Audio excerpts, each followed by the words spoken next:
For businesses to stay relevant and thrive in the coming years, engaging employees is critical, but it isn't straightforward. The onus is on the L&D function to capture the hearts and minds of the employees, to nurture talent and build a future-ready workforce to drive business performance. It's time to strategize for employee engagement through L&D for 2021 and beyond. A very good afternoon and a warm welcome from People Matters and UpsideLMS. It's good to have you on this webcast session. Today, our speakers are going to share some interesting insights on the topic employee engagement through L&D, strategizing for 2021 and beyond. We will begin with understanding employee engagement in the new normal, the critical role of learning and development in elevating employee engagement, and finally look at how organizations can engage employees through their L&D strategies in 2021 and beyond. Before we get started, I had a quick note to add. If you have any questions during the presentation, please feel free to use the chat window. I'll bring them up at the end during the 15 minutes reserved for the Q&A. You will receive the recording of this webcast in a couple of days, so stay tuned to your inbox. This webcast is brought to you by UpsideLMS in association with People Matters. UpsideLMS is a leading learn tech provider of AI-powered learning management system and a comprehensive off-the-shelf content library called Plethora. It is backed by over 16 years of experience, 50 plus awards and recognition, and over 2.5 million happy users worldwide. So let's get started. Joining us today is Sudhir Khoka, Senior Director, Learning and OD at GVK Biosciences, a leading contract research and development organization that services the global biopharma industry. Sudhir is an L&D veteran who has 20 plus years of rich experience in training and development, right from design and delivery of training to building organization-wide L&D strategy. A certified coach, Sudhir has trained leaders at various levels of organization. He leverages his experience to handle organization-wide HR, OD, talent management, and employee engagement interventions. Sudhir, thank you and a very warm welcome. Thank you, Shruti, for the nice introduction. And I'm truly excited to be part of this webinar. Thank you. Great.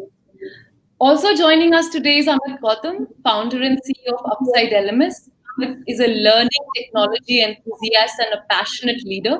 An IIM and NIT alumni, Amit is the key idea generator for UpsideLMS product team, a sales and marketing orchestrator, a learning technology solution consultant for clients and prospects, and a mentor for all the function heads at his companies. Welcome, Amit. It's great to have you here again. Thank you, Shruti. Good afternoon, everyone. Thank you for joining us today. And I'm really pleased to be a part of this webinar with the Sudhir, who we're working with for some time now. And I think his experience and depth of knowledge today really help us understand the key areas of where we can focus from the L&D perspective for employee engagement. So I'm really excited to be here today. Thank you. Absolutely, Amit. So let's, without any further ado, Sudhir, let's begin the webinar by understanding what employee engagement means and entails in the new normal. It'll be great if you can share your insights on the subject. Sure, Shruti. So before we actually get into the new normal, which seems to be a buzzword nowadays, let's understand a little bit about what is this employee engagement. So earlier, people used to talk about performance, employee performance. Then they started talking about employee satisfaction. Then they said employee commitment. So I need an employee who performs, who's satisfied, and who's also committed. But then everybody started talking about employee engagement.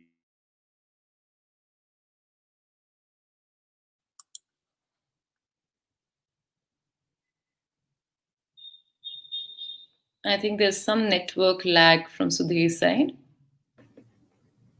I think he's back. Yeah, I'm sorry. Yes, Sudhir, please continue. Yeah. So let's look at that. How is an engaged employee different from all others in an organization? So if you can just go to the next slide, I'll be able to talk a little bit more about it. So if you really look at it, an engaged employee is truly committed to the organization. He loves staying in that organization. And the second important thing is he works with passion. He just doesn't do his work. He works with passion. And then if you look at it, he takes pride in his job. He takes pride not only in his job, he also takes pride in the entire organization. And the other important and the critical element is he puts his discretionary effort to work, and then he goes extra mile. So if I just have to summarize this, an engaged employee does three things. The first thing is he always says good about the organization. Second thing is he always looks at staying with the organization. And the third important thing is he always strives to do something more and beyond than his regular job for the organization. So stay, strive. So if I just have to take one of them away, let's take say away. And if he just strives and stays, so what does that mean? So there could be some issue with his motivation because he's not saying nice things about the organization. So there could be some frustration, some motivation issues.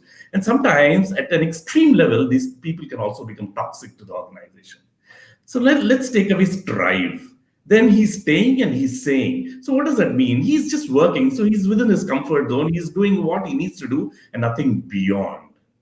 So let's take away this middle one, stay. So which means he says good things, he strives, but he may not stay with us. So there's a good chance that he might leave us anytime. So there's a potential risk of attrition there. So all three need to be there. He should be saying good things, staying with us, and striving to do beyond. So the discretionary effort is the differentiator between an engaged employee and all others. So, but then what brings about this engagement? What makes an employee an engaged employee? So that's what we'll look at it in the next slide, which is all about two critical factors. The first important factor is emotional commitment.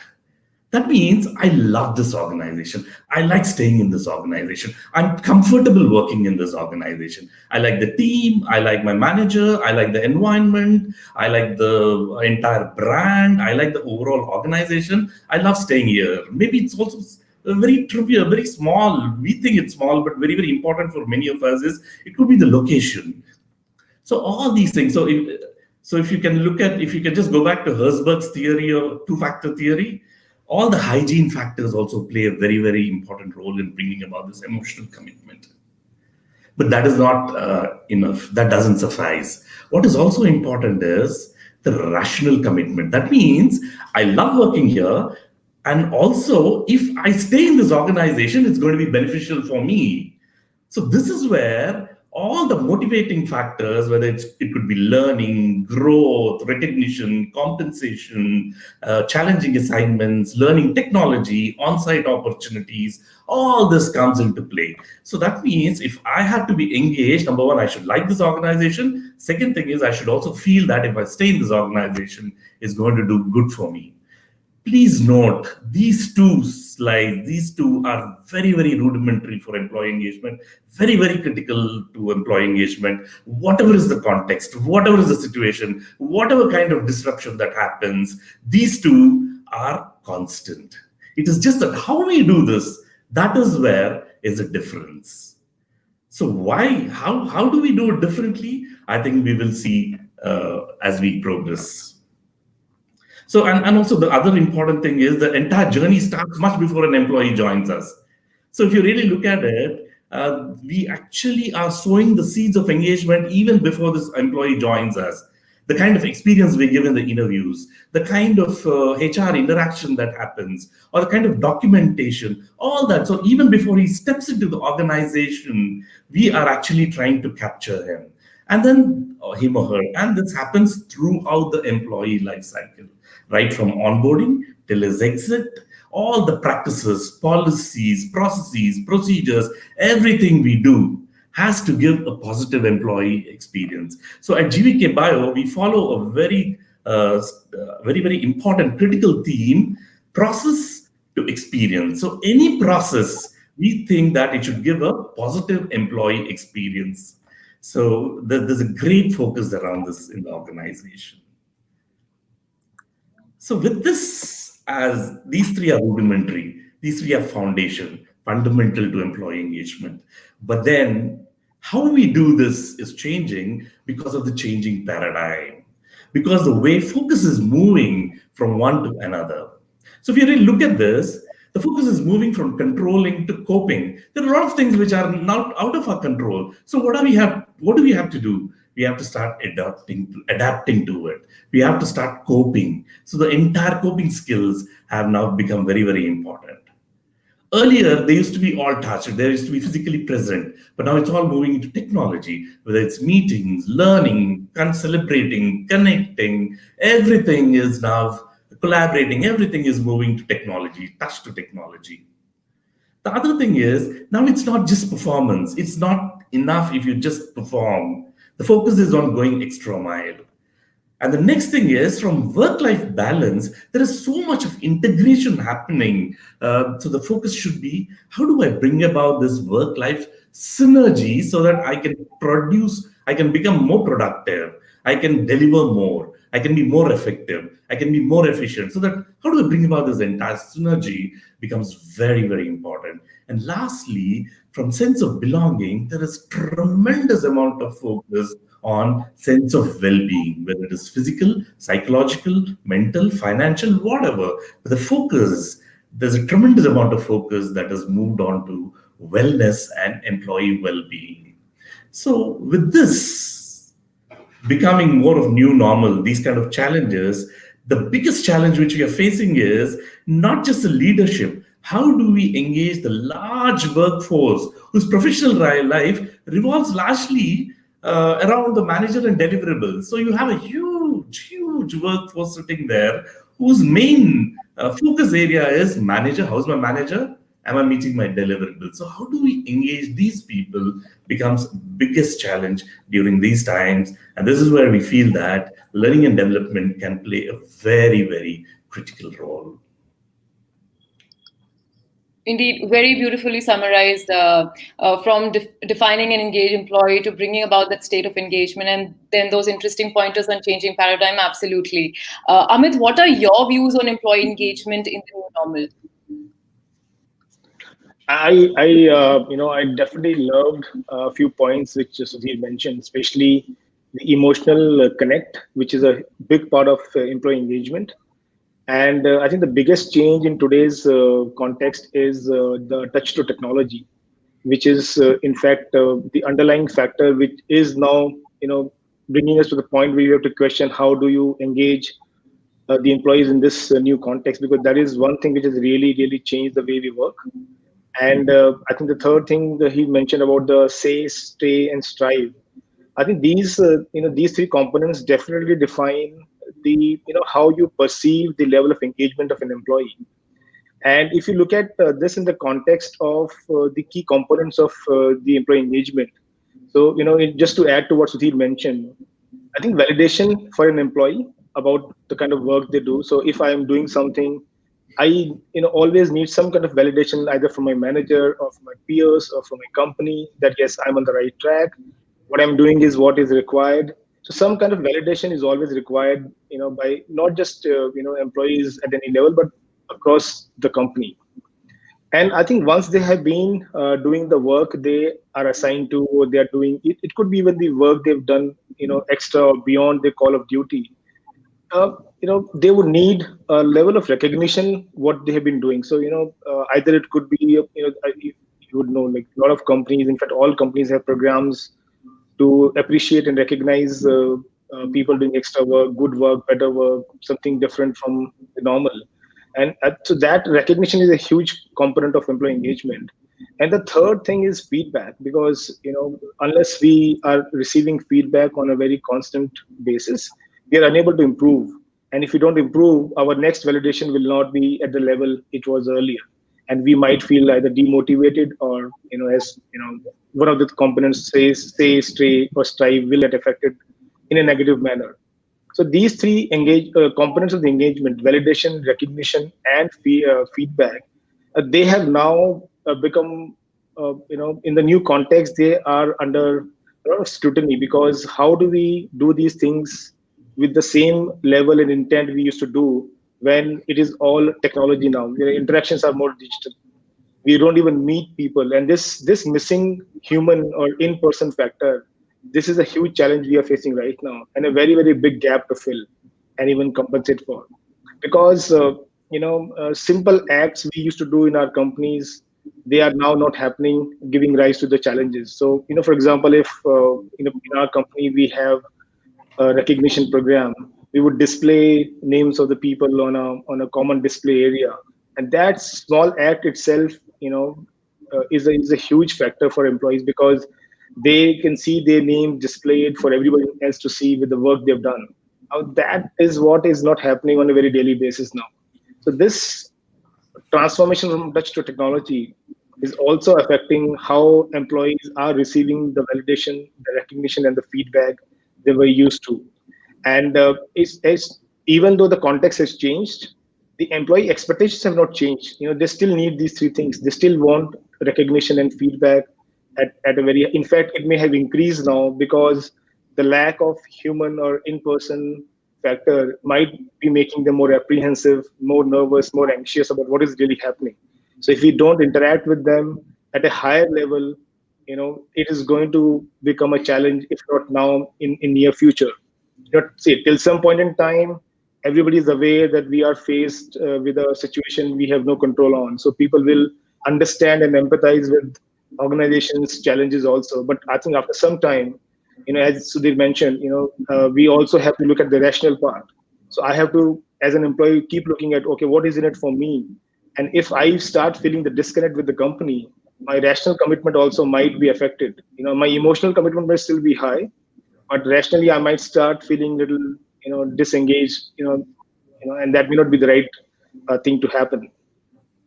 And I think the last factor, which we did not realize was a big factor before this thing happened, is the social connect between the employees, the social human capital. And a lot of goodwill, positivity is spread just by meeting your peers and other people in the company, in the organization, in a physical form. And that is also a miss right now. So I think in front of the L&D, because L&D, and why L&D is a key player here, because L&D does kind of have touch points with every employee, from leadership to every last level in many ways. And L&D has the right infrastructure, the right intent to be able to make impact, which can affect the employee engagement. So I think in front of L&D, this is a huge challenge now. And we will, of course, we will discuss more things as we progress in the webinar. But L&D definitely has a lot of responsibility, and along with that, a lot of tools and I would say resources ready to be able to address this challenge. So that's from my viewpoint. Thank you, Amit. Those were some really interesting insights from different perspective on what employee engagement means in the new normal. Moving on to our next topic, Sudhir, can you shed some light on the role of L&D in elevating employee engagement? Sure. So, as I was saying some time ago, L&D is at the center of employee engagement.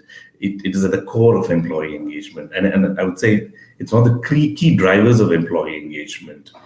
And then what is important is the very fact that organization is providing a learning and development opportunities to the employees itself is a reflection of the fact that employee is caring about organization is caring for the employees. It has concern for employees. It is investing in employees learning and growth. So that itself becomes a key engagement factor for employees. When you look at the rational commitment, so the learning and development plays a very, very critical role. So if you look at our at GVK Bio, our employee value proposition is we invest, we learn, we grow, and we publish it, promote it, and consciously practice it at all the times. So look at learning and development as an investment towards employee engagement. So if you really look at it, where all learning and development can impact. So if you really see it can actually impact the entire gamut of employee touch points. For example, let's look at culture. Any organization that has a great culture has an opportunity to have more number of engaged employees. So L&D can play a very important role in building the right culture across the organization. It could be in terms of building the right behaviors, or it could be driving values across the organization, or it could be identifying where corrective actions have to be taken, what are the missing links, and trying to fill those gaps through learning intervention. So it plays a very important role in building the right culture across the organization. And the other important thing is building the right behaviors, and um, the other thing is skills. I would also like to add skills, adding the right kind of skills, enhancing their behaviors, and also enhancing the productivity. Learning and development has got a very important role to play there. How it plays this role could change, but then it definitely has a very important role. The other thing is building the leadership. Leadership plays a very important role in the organization's success. And in order to build leadership strength, in order to build a strong leadership pipeline, I think learning and development L&D has got a very critical role. The other thing is career development. Why is an employee here for? He wants growth, he wants career, he wants progression. And L&D is one area that can actually help an employee meet his aspiration, meet his ambition within an organization. And lastly, the collaboration, the communication, the cohesion among teams is something that L&D can play a very important role by bringing them together through various interventions. It could be training programs, it could be basic conflict management training, or it could be doing a lot of team building exercises across. So if you really look at it, these 5 elements are very critical for employee engagement, and everywhere L&D has a critical role to play. But then let's look at it in the new normal. Now, since we're talking about the changing paradigm, so if you really look at it, maybe we will have to identify new ways of doing it, new ways of building these cognitive skills, new ways of building digital skills. The entire digital skills have become very critical. So there are new set of skills, new set of paradigm, new kind of ecosystem has come in. So how does learning and development transform their own interventions that suit the current scenario? That becomes the crux. What is working earlier may not be working now. While these 5 dimensions we have an important role, how do we play this role becomes very critical at this point of time. Definitely, Sudhir. L&D is the key driver and will always be the core of employee engagement. Moving on to actually extending on to this question, Amit, what are your thoughts about L&D being the critical element of employee engagement? So I think if there are 2 things which I learned in my last 25 years being an employee or being a running a business, is that number one is that culture is the primary thing. Strategy, planning, nothing comes as important as culture. So culture can actually be the breaking or the making point of any organization. And the second thing is, eventually everyone is a human being at the end of the day. So it is very important to understand, that we are dealing with humans, and it's one of the most complex things to work on. So I think, if you look at those 2 perspectives, and of course, what Sudhir mentioned in the beginning, engaged employees are actually more productive. They will not just do their defined role or job; they will actually go beyond that and do much more than that. And they will also tend to innovate more as they think for the company. They want to make better the company work better, and they also tend to make better decisions for the internal company and also the customers.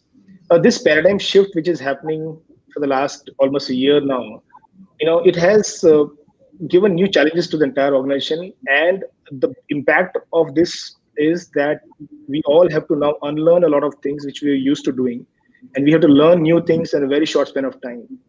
When organizations went remote within a few days or weeks, it was nobody had time to plan and think and then adopt a new approach. We were all given the new environment, and we had to adapt to it very, very quickly. But that itself is a huge challenge which L&D has been addressing for the last almost a year now, and will continue to address.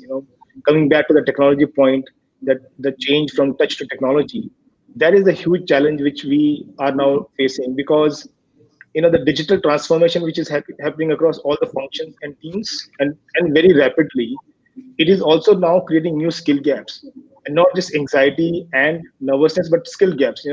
Suddenly you have to use new tools, new technologies, without impacting the customer work or your own work. That is a big role. That's a big role which L&D has to play in how do you close these gaps without impacting the workflow, without impacting the current work we people are doing.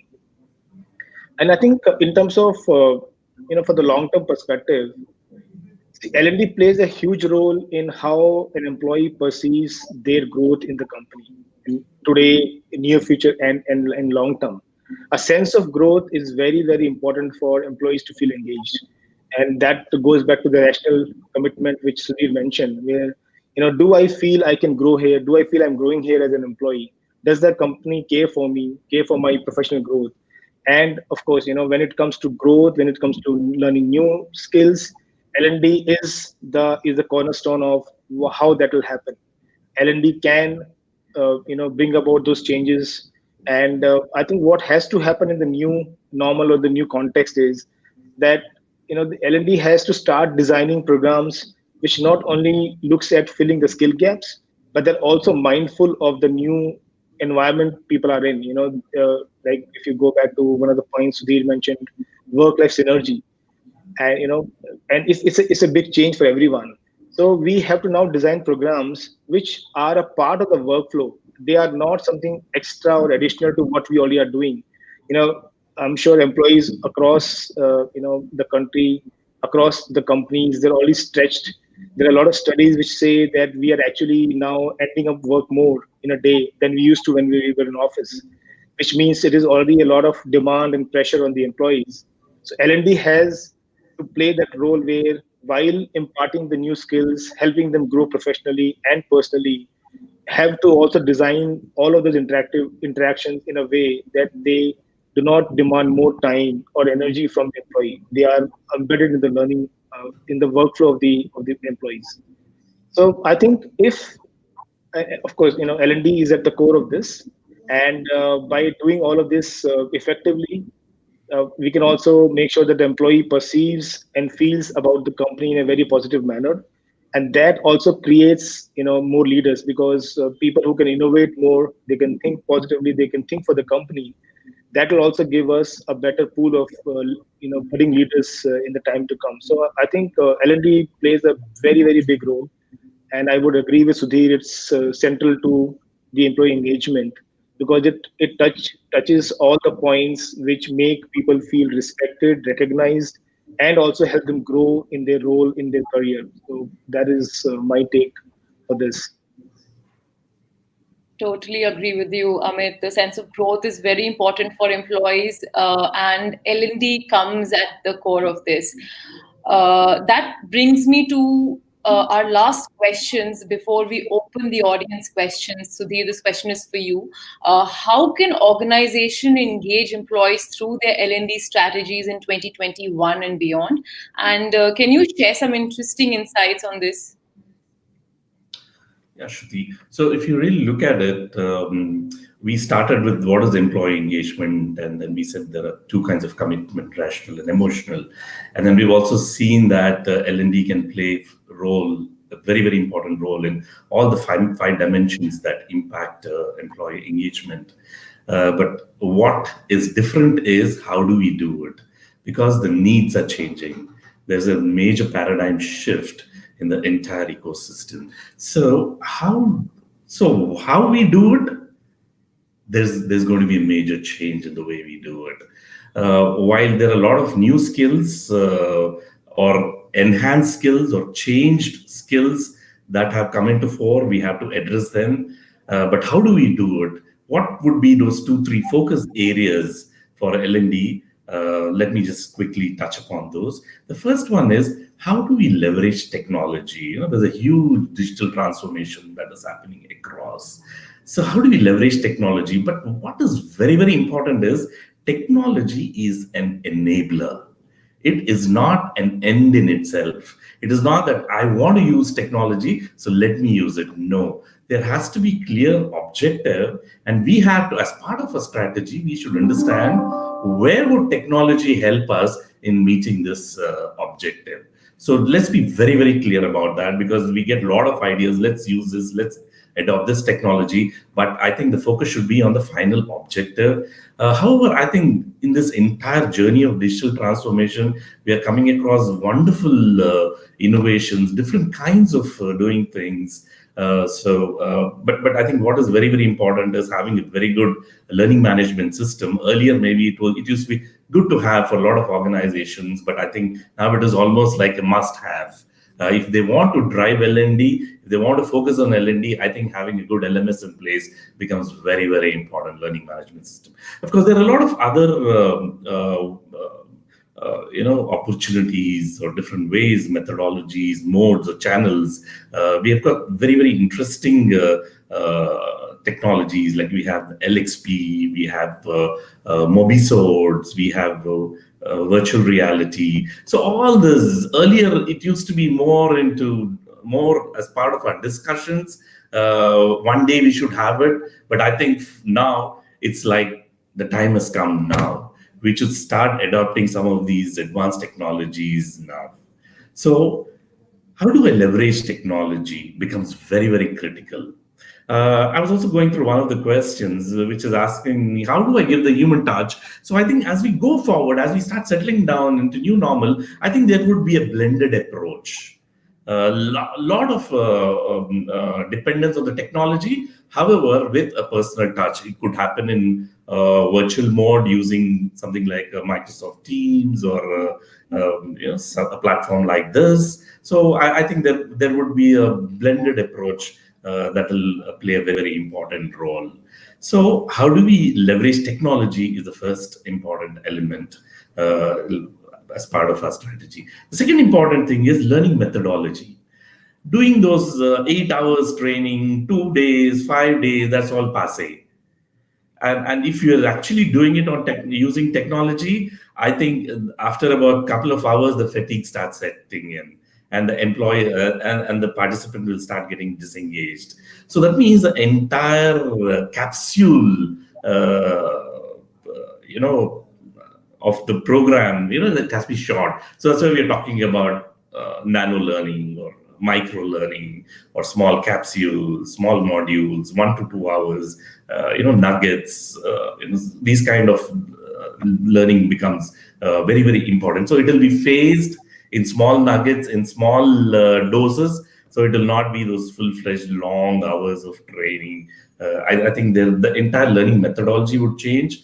And also, people are also looking for gamification. They're looking at simulations. They're looking at a lot of role plays happening through technology. I have come across one organization which does the entire assessment center. They've built a beautiful technology platform to run assessments online. So the entire, whether it's an in-basket exercise, it could be a role play, it could be a presentation, everything. They've built so many such wonderful modules that you can run the entire assessment center and then you get a final report. So I think leveraging technology becomes very, very critical, and building the right kind of learning methodology also becomes. So how do we integrate learning methodology and technology so that we deliver towards the objective? That becomes important. And the third and very, very important, very, very critical is, how do we strengthen the leadership? We could be planning lots of stuff, a lot of wonderful products, solutions, but if the leadership is not strong at various levels, then all this will become more as isolated interventions, isolated initiatives. I think having a very strong leadership at various levels become very, very important. So when I talk about leadership, I think as part of your strategy, you should have a strong programs during leadership transitions.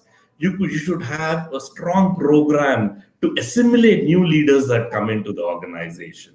You should have strong programs to build the entire agility amongst the senior management. You should have, and lastly, one very critical element is, or a very critical segment is your frontline managers.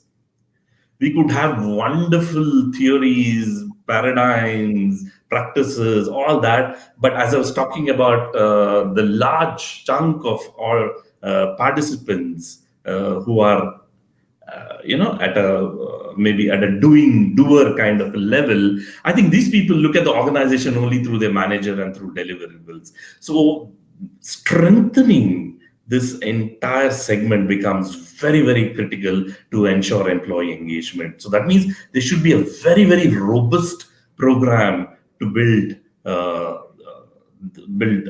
the strength amongst middle management. And of course, the entire succession planning becomes very important. The leadership readiness, having a very strong leadership pipeline, also becomes very important. The other thing which I'm seeing is a lot of individual focus. So from now we are moving from one size fits all. Like it's not that I call the entire senior leadership and then give them a set of inputs. It is more individualized in nature. There could be individual development plan, individualized learning paths, learning journeys, or they in some of the high potentials could get some external training from very premium colleges or premium institutes. So I think it will become individualized, and something like coaching, I think, is going to play a very prominent role as we go along. So these are some major shifts I'm also seeing in the entire leadership development. So I think these three become very important. How do we build these three elements into our L&D strategy will be very critical if we actually have to build a very strong employee engagement. Technology, methodology, leadership. Totally, Sudhir. Very interesting insights on all these three pointers, which form the critical elements of having a L&D strategy. Amit, what are your thoughts on this, whole topic of having critical elements? So I think Sudhir has described, almost everything which is required, and he speaks from his experience, and I can relate to that. I think just to add to what he mentioned, I would say, and I think he touched upon that in some way, is that there is now a need, and maybe it's a time of the need of the time that we are able to transfer the responsibility of learning to the employees themselves. So, like earlier, L&Ds used to keep a track of a lot of things, and they will decide and sometimes also define what is to be done for the entire section of employees. I think it may be now required that we start transferring this responsibility to learn to the employees themselves. And while we do that, we also have to ensure that it is not just responsibility, but they also have access to help and the content, the right tools, because if they are self-driven and they're able to learn on their own, and they understand that this is something which they need to do because of the changing times and how it affects their growth, it will have a better outcome, better, I would say, positive results. And uh, one more thing which I think is anyways happening, for the last few months and is going to increase is, and this is coming from my interactions with a lot of L&D leaders from across the companies, is that L&D, I have seen a stark change, or a stark, I would say, new addition, is the lot of thinking going in defining programs around how an employee has kind of time, or how they perform their work on a normal day. So in a way, L&D is bringing in more human elements into the programs now. It is just not that, okay, we will have a program for 4 hours on a Friday. It is now one, as Sudhir mentioned, it is now more personalized, which means it has to be now defined by a lot of individual requirements. So, depending on the workload, on the workflow, and the kind of time people have at hand, the programs are also defined and designed in a way. So instead of long programs, it may be short programs. Instead of multiple programs, it may be a single program which has everyone on the same call or the training session. And in a way, L&D is putting people first, and that's, I think, a good thing to do and right thing to do, because that also gives people, from an employee engagement perspective, it also gives people the right feeling about that they are being taken care of, and it is not just imposed on them. It is not just like a function to perform. It is something, it is for their own good. And honest and clear communications from L&D perspective are also a kind of a big requirement here, because yes, everybody is nervous and anxious, and I think L&D plays a good role in managing that, working with employees, working with everyone, and ensuring that everyone is assured that everything is happening for a common good, for a greater good. And I would say, in terms of focus areas, the digital transformation, collaboration, communication, and even agility, that would be strong areas to focus on for the time to come. And technology, while yes, it is an enabler, but it is playing a very big role in almost everything we do, right from our customer experience to our internal experience. And it also is demanding us to learn new ways of collaboration, even decision making, and communication. How do we communicate with each other and with our customers and other entities? And are we agile for future such scenarios? Are we able to cope with this eventuality, and tomorrow if something like this happens again, are we prepared for that? So I think these will be a few focus areas for L&D to look at. And as I said earlier, all of this has to happen in a way that this is embedded in the flow of work we are already doing as employees. It cannot be an extra thing to be demanded from the employees. They already are working beyond their capacity. So all of this has to be done in a way that it comes in the flow of work, and that is where a lot of tools which Sudhir mentioned would be really helpful, because they allow and enable employees to be able to learn new things without interrupting their flow of work. So I think, from my perspective, these are the things, in addition to what Sudhir mentioned, very, very key to moving forward from L&D perspective.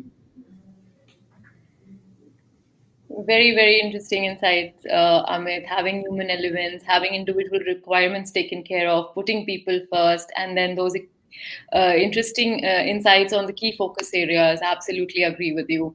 We're getting a lot of audience questions, but before I open the audience questions for this webinar, Sudhir, any last word of advice for our viewers?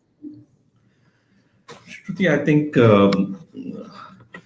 uh, I think we should start investing in learning. We should look at it as an investment and not as a cost. And secondly, I think we should have a very, very robust L&D strategy that aligns with the business strategy. And the third important thing is just identify what are the new skills or enhanced skills that are required, and build the entire strategy around them. And how do we embed technology into this entire process? That becomes very, very important. While there are a lot of factors that impact employee engagement, not just learning, but I think learning and development is a cornerstone for employee engagement in an organization.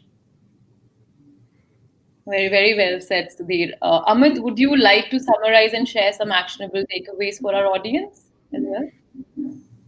I think L&D has, as of today, the power and also the opportunity to transform the business and culture to something which employees are really proud of, and proud to work for.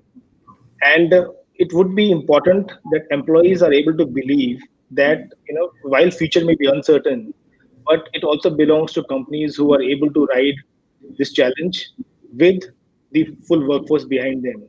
And for that, we need to quickly adapt and adopt new things, and it has to be done very, very in an agile manner. And also, even though a lot of time has passed, it's been almost a year, I think we're all still equally anxious and nervous. We still haven't understood the real impact of how this will turn out. And L&D is going to play a huge role in helping employees feel not just confident, but also respected and recognized.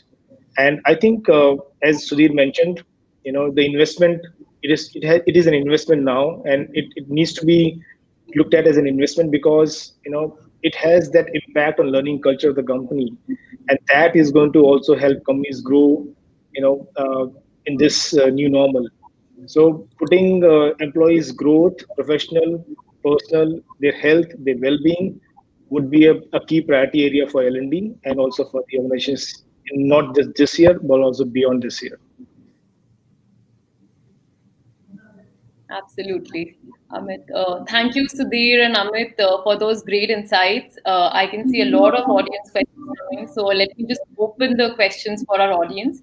The first question that we have is from Menaka. She asks, would like to know more about L&D strategies and sources that provide such facilities during work from home scenario or the hybrid working scenario that is likely to be the future. So, do you want to take this first? Can you just repeat the question, please? Uh, Menika, she asked, would like to know more about L&D strategies and sources that provide such facilities during work from home scenario or hybrid working scenario and is likely to be the future. Okay, so I'm looking at it from three dimensions. The first thing is how do we train people to adapt to this entire new way of working? So we've realized that when we move to this new way of working, there are a lot of behaviors and mindset related issues that need to be addressed because you're working in a totally new atmosphere. So I think they need to be trained on this, or whichever job family is going to be identified to be working from home. The second important thing is we were talking about learning becoming more individualized, personalized in nature. So I think when we leverage this technology, there will be a lot of freedom for employees to learn at their own pace. So while they're working from home, it gives them an opportunity to learn at their own pace because they're not, all of them need not come into the room at one time, so they can learn at their own convenience and pace. So how do we provide these opportunities become very, very important. However, I personally feel we should also give opportunities for them to learn from one another. So how do we focus more on social learning and look at opportunities like doing some kind of virtual trainings or using a video conference kind of a training? So how do we all, because there is a lot of mutual learning that happens, and I think as an organization we should help them to leverage that. So that can happen largely through social learning or organizing some kind of blended learning opportunities. So I think these are three which I'm looking at. Amit, do you want to add something to this? And I think Sudhir covered a lot of it. I think the key to technology can be a good enabler here. So providing access to the right set of tools, and while yes, personalizing the learning experience, it is also important to be able to provide the responsibility to the learners. So they have to be, I would say, talked to and made make sure that they understand that responsibility also lies with them in some part. So L&D can not any longer just take care of all of this on their own. It is a huge challenge for them too, and I think the growth will only happen if the employees also feel that they need to do this on their own. So I think that mindset change, as Sudhir mentioned, that behavior change has to happen, and along with that change, the right set of tools, technologies, right set of content, interactivities, interactions, videos, a lot of things. There are so many things available in the world today. Combining them, curating them for your company, for your workforce, and in parallel, making sure the employees understand why we are doing this, and they understand the end game of the entire exercise. That would be really important. Great.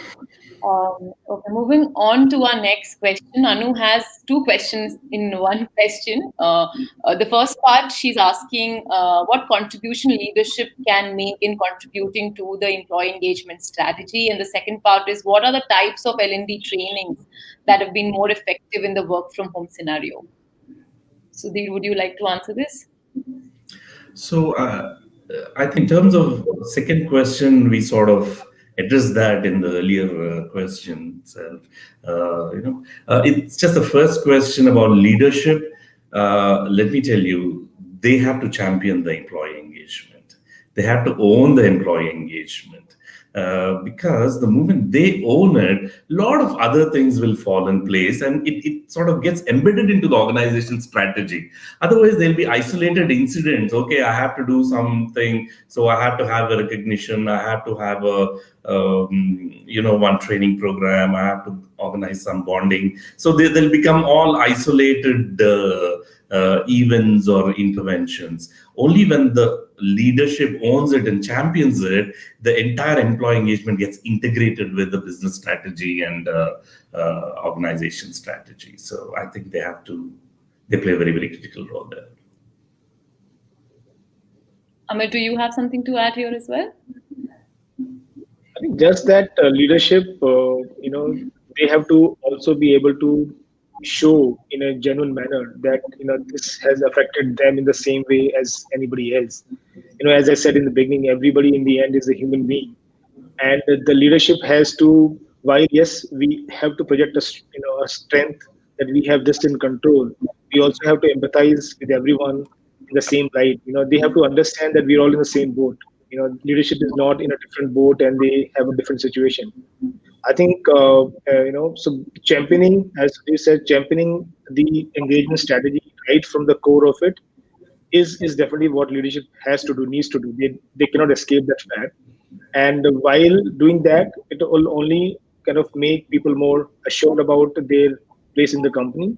It'll also tell them that the leadership is really, really aware of what is happening and is taking care of the fact. So I think that is very important. Great. Our next question is by Surya. He asked, other than yearly training calendar, how could you entice for self-driven learning that can add value to core functions? Sudhir, again, do you want to take this first?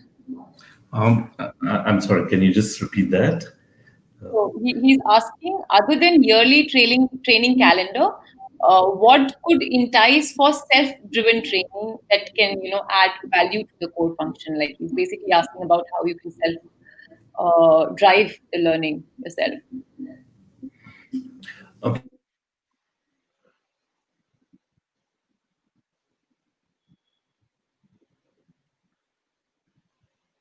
I think there is a network lag from Sudhir. Amit, would you want to answer this first?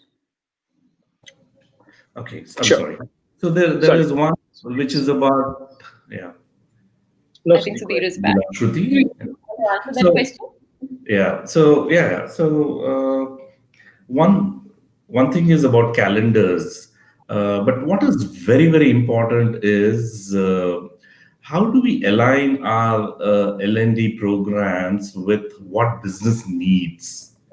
So that's where the entire customization of programs become play a very, very important role. So what we normally do is we say, okay, everybody needs communication skills, so let's run a communication program. Everybody needs interpersonal skills. So the moment we focus more on the need based. It could be a business requirement, it could be a team requirement. It is something maybe a specific business head is asking for it, one vertical is required. So the moment we start customizing these inputs, building those programs, then I think we will be able to, number one, look at the ROI. Second thing is the onus also would shift on the participant to come and attend this. So the calendar program are there. Whether you want to attend or you don't want to attend, it's up to you. But these are customized. So what we're saying is, hey, we are doing this for you, right? So then the entire pull factor becomes much higher. Amit, would you want to add your insights as well? Yeah, I think it's more about shifting the not just for the employees but for the entire company, shifting the focus from training to learning, and it's an investment the company needs to make in. And again, it's not going to be an easy change. It's a slow change. It's a culture change. So the key part is that employees should understand very clearly that the learning is always done for your own growth, and in the process you do your work better, you do either things faster or better, or either for yourself or for the customers. So it's a slow change, and again, it involves a lot of factors, right, from coaching, mentoring, to able to display very, very constantly that this is something which everybody is doing and we have to do. So it's a culture change, because training is something which is defined by a team and then given to a lot of people, but learning is something which has to be coming from inside, that I need to learn something new because of this in future. And a lot of companies have done that in the last few months, I think, and it is not difficult, but it is not an immediate change. It just can't happen in a day or two. It's a big culture change. So, and that's where L&D, and the focus on the engagement factor will really be helpful, because making everybody understand the reason why it is to be done and what will be the impact of that on the individual's own growth and the company. I think those things will definitely motivate employees to learn on their own, more than they could have done before. Yes, absolutely. Reading more questions from the audience. Babita here has a question. We've covered a lot of aspect of this, but let me just repeat the question again. How do we make learning and development a key concept within the organization, and how leadership can drive this importance of learning from top down? Sudhir, would you like to add some points here? I think part of it, I think we've covered in the earlier question. So how do we shift the focus, from L&D to an individual and from training to learning? Yeah. Uh, but I think the two things. One is leadership looking at this as part of their entire strategy is number one. Second thing is they themselves. Looking at their own development areas and focusing on their own development, it shows that learning does not stop at a certain level. At every level there is a certain amount of learning that is required. So I think if they themselves show a lot of interest in this, it is something like it reflects their interest in learning, and it sort of trickles down across the organization. So number one, they championing it. Second thing is they themselves participating in working on their own self development becomes very, very important. Amit, what are your thoughts on this? I think Sudhir covered that, I think completely. So nothing really to add as of now. Okay, so moving on to the next question. How has hybrid changed the way we see employee engagement and learning? Do you want to answer that question? How does hybrid? How has hybrid changed the way we see employee engagement and learning?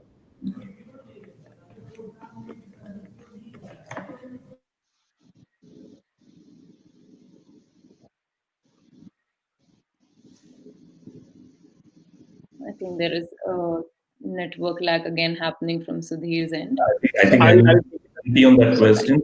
Amit, would you like to take that? yeah, so I think as we discussed in the beginning, very beginning, hybrid in fact is the reason why everything has now changed, because the way we used to do things, even work, learn, train, all has changed now. We don't have the classes anymore. We're not in the same campus anymore. There's a lot of technology which we have to get used to now, and so fully work from home or fully work from office are still okay to manage, but hybrid makes it more complex, because you may have a part of your company in office, a part of your company not in office. So I think everything we do, if you look at the way we look at learning and development, it has to be redesigned, because it is like a fundamental change to the way things are right now. So it has a huge impact on how we looked at learning and development interactions earlier. Okay. So taking the last question for this particular session, I think we covered this question also, but just parting way thoughts on this. This question, while learning has become more and more digitized, how we can keep human approach to learning intact, great learning experience, knowledge sharing, and putting learning into action. Sudhir, you want to take this? Yeah, so I think that's become a major challenge now, because we're moving everything virtual, this human element. But I think it has to run through the entire intervention, this human element. So in multiple ways we can look at that. Number one is having a blended approach of learning would really help. The second thing is providing them opportunities for social learning and knowledge sharing. I think that sort of creates a lot of human approach, human touch. The other thing is we focus a lot on. We don't do it for all the programs, but there are certain programs where we focus on peer learning. So what we do is, out of 16 people, there are two of them. They're paired, two or three. They could be in pairs or triads. So we build those small groups, and we ensure we sort of put an element of continuous learning. So it is not just they come and attend a program, but there is something beyond that, either working on a project or working on some other assignments, or there is continuous learning, and after which they have to come back and then for another peer group coaching kind of session. So these are multiple ways in which we can actually bring about that human element. But then ultimately, when you talk about the effectiveness of this program, I think it has to finally tied up with some kind of pre and post evaluation. It is not possible for all the programs, but I think wherever possible, if we can embed a pre and post evaluation, either using Kirkpatrick model or just using one level of that model, or just take the manager's inputs pre and post. It varies from program to program. I think we can also look at the effectiveness of this program. Amit, do you have some quick points to add here before we close the session? Just to add, like even in the learning programs, as Sudhir mentioned, we have to find ways to increase the collaboration element. As simple as maybe break out groups of small groups, as you mentioned, or even on a very practical level. Sometimes we have programs where it is compulsory to have the cameras on, because that while yes we have to do best with what we have today, we can't meet, but we can still see each other. I think that has some human element, and people are getting used to that. But finding more opportunities to collaborate, to communicate, as a part of the learning process, that also is very helpful. Yes, absolutely. Thank you, Sudhir and Amit. Thank you for giving us your time and for sharing those great insights. And with this question and answer session, we are going to wrap up today's webcast. Once again, we would like to thank today's webcast partner, UpsideLMS, and our speakers for the invaluable information that they've shared with us. That concludes today's session. Stay tuned on our website for more information on our upcoming webcast and events. Thank you and have a great day, everybody. Thank you, Shruti. Thank you, people makers and UpsideLMS, for this opportunity. I think it was a wonderful opportunity. Thank you so much.